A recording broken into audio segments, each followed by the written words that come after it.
I am have been described as having one toe in the ground and my head in the sky.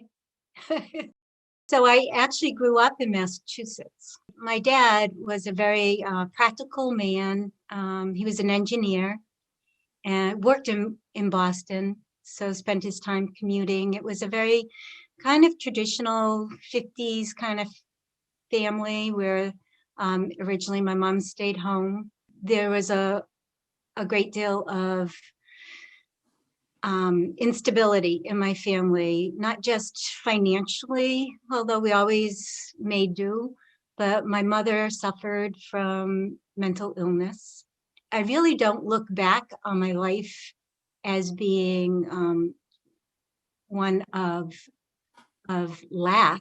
I really think that all of what I lived through and the lessons that I learned have brought me to where I am today. And I think that's true in everything that we do. There's always a reflection of something that you need to learn or that you can teach others maybe. I've lost a lot of my memories, or maybe I choose not to reflect on them, I'm not sure.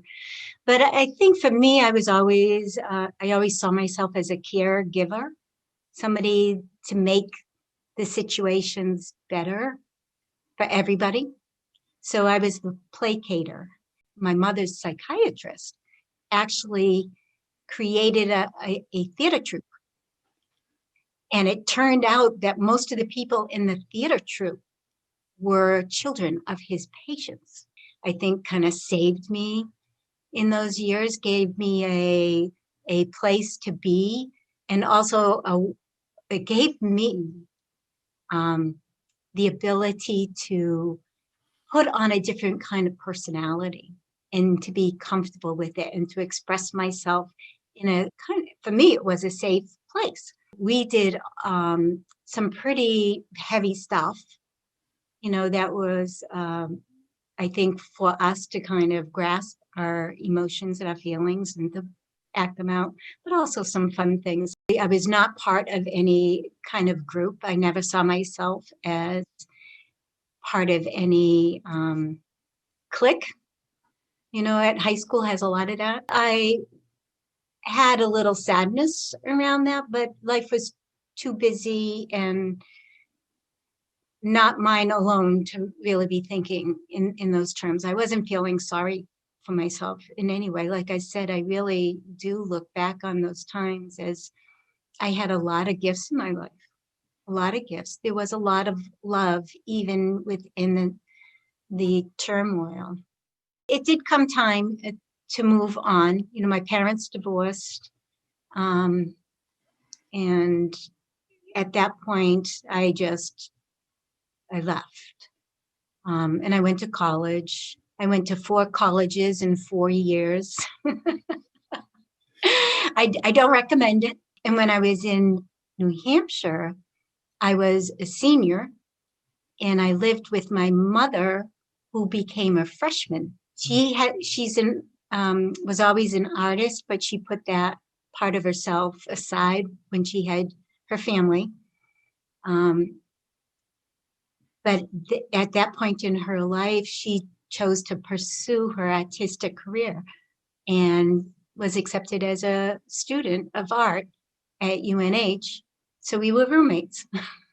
Having had the childhood that I had shows me today what I do want in my life and what I don't want in my life. So every moment is an opportunity to see life that way. And I knew at a young age that there were some things reflected to me in my family that I didn't want from the family that I ended up having. Happiness, I evolved into looking at happiness, really. In my professional career, I was always working to make other people's lives better, right? The placater in me. And that started more or less on the individual basis. I worked in developmental disabilities for many, many years. And then I worked in community organizing, did a lot of work in trying to focus on creating peace. Actually, in Vermont, I was with the Vermont Peace Academy for a while. So I put a lot of efforts into that. So peaceful, thriving communities is what I was working towards. And then one day I learned about Bhutan. This was 2008. So all that work I had done, I had laid the groundwork for thinking about how do you build on what is right in our lives and in the world, instead of coming at it from a what's not right and trying to plug the holes and fix it or fight against it. So that was never my view. It was always, how do you build what you want? It seemed like Bhutan had that in mind when they were looking at these domains of happiness. And when I heard about it, I thought, this is it. In 2008, a friend of mine had just come back from Bhutan. And that was the first time I ever heard of the place, really. And she spoke about a conference that she went to called Gross National Happiness. We knew that if we were wanting to bring this to the United States, we couldn't simply adopt what Bhutan was doing. It made sense that we would go out and ask people what it is that they value, that they would like to see in terms of the conditions that we want to build in our country to help us live happier, healthier lives. So we decided, one other woman and myself, both co-founders of Gross National Happiness USA, which we became this nonprofit, to walk from Vermont down to Washington, D.C., into the Jefferson Memorial, where it says Pursuit of Happiness, right? And along the way, ask people that we bumped into about happiness. And the question that we asked shifted over time, but it ultimately became what matters most in life. So we get down to Washington, D.C. This was in 2012, within the matter of, a little less than 7 weeks. And we thought, wow, this was really, really powerful. First of all, people have a lot to say. There's a lot of wisdom out there. And people really aren't feeling very heard. So the conversations themselves became important. So we said, we need to do more of this. So the next year, we walked from Stowe up to Canada. We crossed the border and walked into Montreal. The year after that, we connected our steps from Washington, D.C., and we went south. And then we said, let's just keep going. And then maybe cross the country, take it all across the country. And I thought, wow, that's pretty bold, but yeah, let's do it. This is really, it was feeding us as well. So we decided that we would give up our jobs and just do this with the support of our family. Well, it turned out that wasn't going to work in her life. And I had already given up my job. I had already created space in my life to make this happen. She kind of helped me see that I can do this on my own.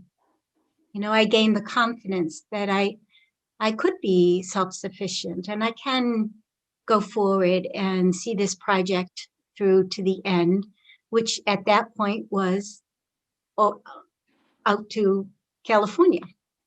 So I built in weeks at a time, sometimes up 5, 6, 7 weeks at a time.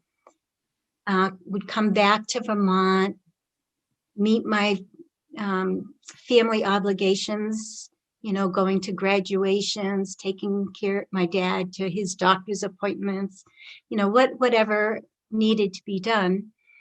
And then eventually, especially after the separation from my husband, I had more and more time that I had control over. Instead of moving out to Vermont to someplace, I said to myself, I'll move out to the road. Eventually, this became a 10,000-mile walk around the United States. So I walked down the East Coast, down to Jacksonville, Florida. Then I headed west all the way to LA, Santa Monica. Then I went up the coast to Seattle.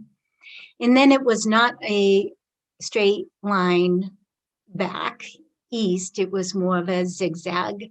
And I ended my walk in 2019 in November in Boston, knowing that I didn't get to speak to some folks that were hard to have interviews with, whether they had guardians or whether they were incarcerated or whether they were in nursing homes. There were just some folks whose voices are not well represented, although I did try very hard to reach out to as many folks as possible. So I ended up walking from Massachusetts back to Vermont in silence as kind of a recognition that there are some silent voices out there, people who, even though we attempt to hear their voice, are very hard to hear. And then I ended up in Montpelier on exactly 10,000 miles, back where I started. Trying to pull stories out of those 7 years on the road is really tough for me to do, because you would think that there would be a lot of downtime where there isn't a lot going on, but even like walking through the cornfield after cornfield after cornfield, there's always something there, always something to observe and to appreciate. But certainly the people that I met are going to be what I remember most, being down in Louisiana. And at the time of the walk, I think when I was down there, Louisiana had been identified as, or 4 of the 5 top towns that were seen to be the happiest, measured to be the happiest at that point in time, were in Louisiana. I quickly realized, certainly the people are so engaging and upbeat and just living life to its fullest. I met this group of people, they call themselves the Bluebirds.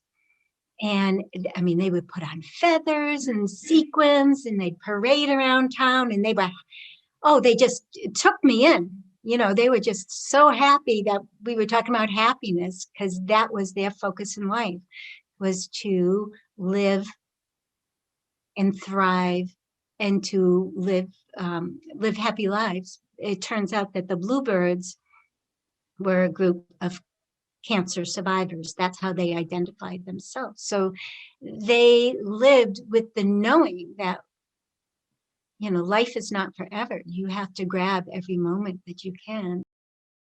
Sometimes I would approach people and sometimes they would approach me. I was obviously somebody that was an anomaly. I had a fluorescent vest on. It said Happiness Walk. I carried a 25-pound backpack. I had a walking stick. And so I was identifiable as somebody doing something, even if they couldn't read my sign. So there were very few people that I approached or who approached me who did not want to speak. And there were people that I would interview who would say, "Oh, you don't want to talk to me. I'm not a very happy person." But that's also an in to having a conversation. The whole idea is not to show that we are a country of happy people. The whole idea is to figure out what it is that we value that either we're missing, we're not seeing, or we need to build into our lives and into our even our policies, which is really the ultimate goal. Some that felt that happiness was elusive, right? And there were those that never reflected on the question about what matters in their life. I found that to be sad. Living life with intention, to me, is the most important thing that we can do. So asking that question, what matters most in life, will give us the information, I believe, that we need in order to know how to move forward and how to be. If I measured the miles that I walked, I would likely move quickly around the country to make those miles.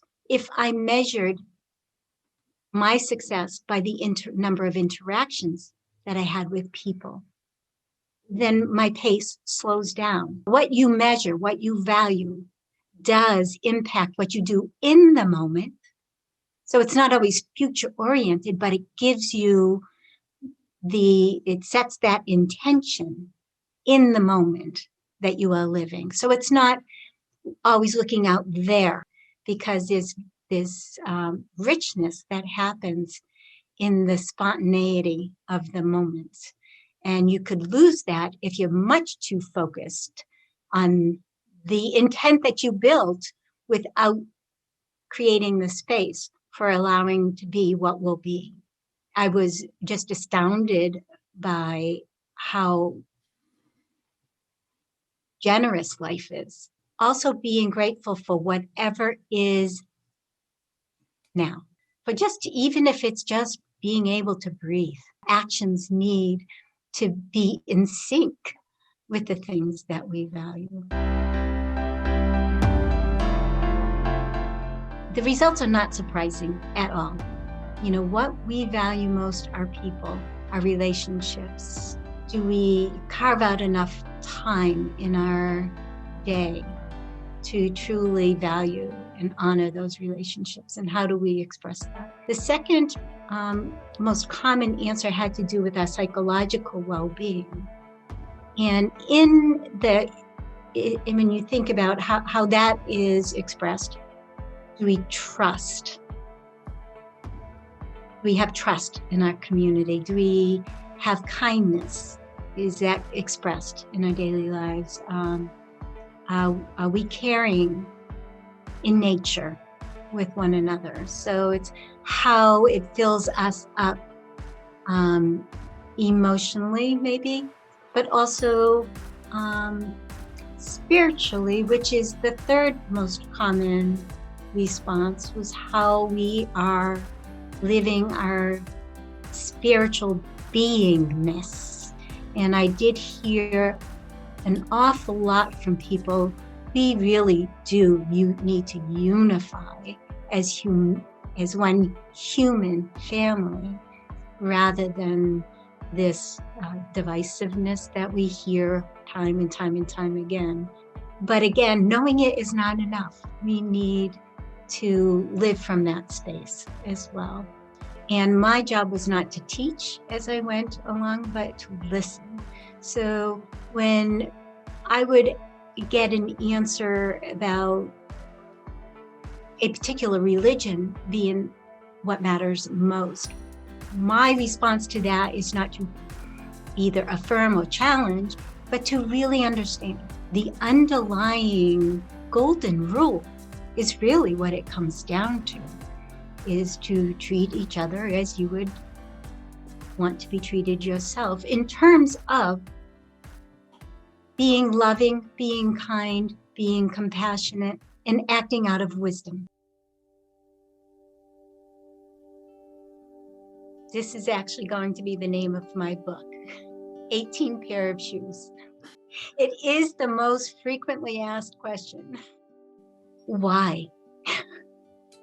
And why walk? There's something about taking a step in the unknown not knowing where you're going to rest your head that day, not knowing what the next town is going to bring or the next person or experience. We never know the next moment. So let's just acknowledge that, right? But thinking that you can control it, and then that builds in all kinds of maybe tension, that brings in fear, that brings in maybe some reluctance to fully live, or fully to allow in happiness. You know, I think that is another lesson that we could benefit from, is that freedom of being able to take the risk. And that means also with one another.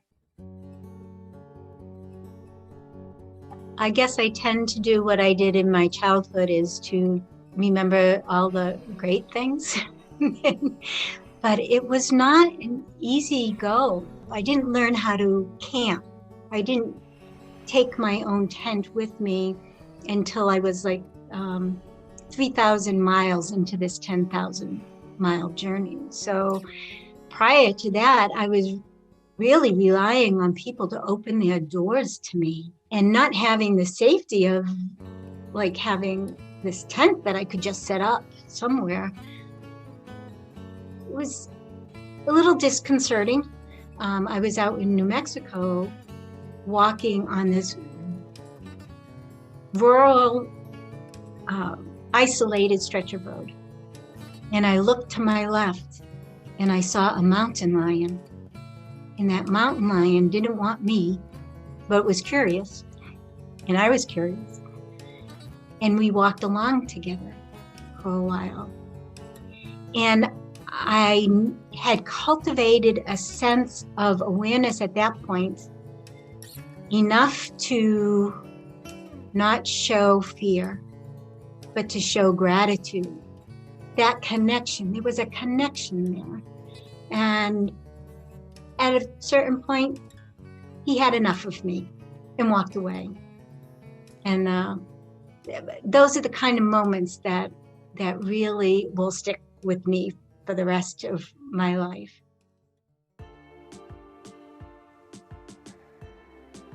Sometimes it's easier for people to identify what doesn't matter. You know, well, I'll tell you what it's not. It's not money and it's not things, people would say. And I'm not asking this, they're just saying it's not this or that. And yet, a lot of what we pay attention to in the United States is our material wealth. And the way we're measuring success and progress in this country is very myopically focused on our material well-being.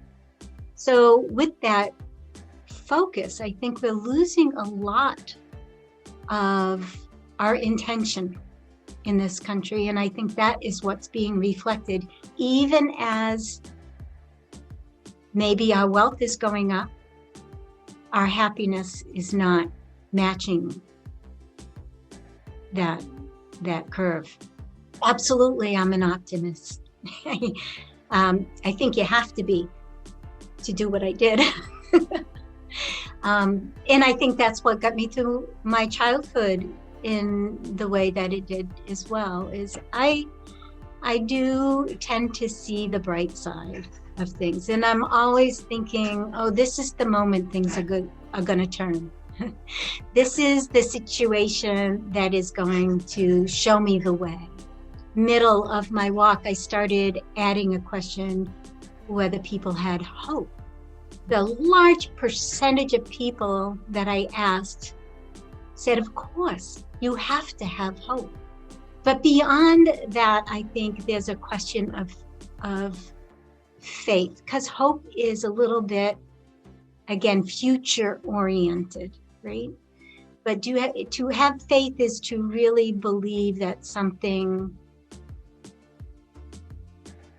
can materialize, even though maybe the evidence doesn't show you that that's true. And I would say I have both hope and I have faith, probably more today than when I first started walking, and I was an optimist to begin with.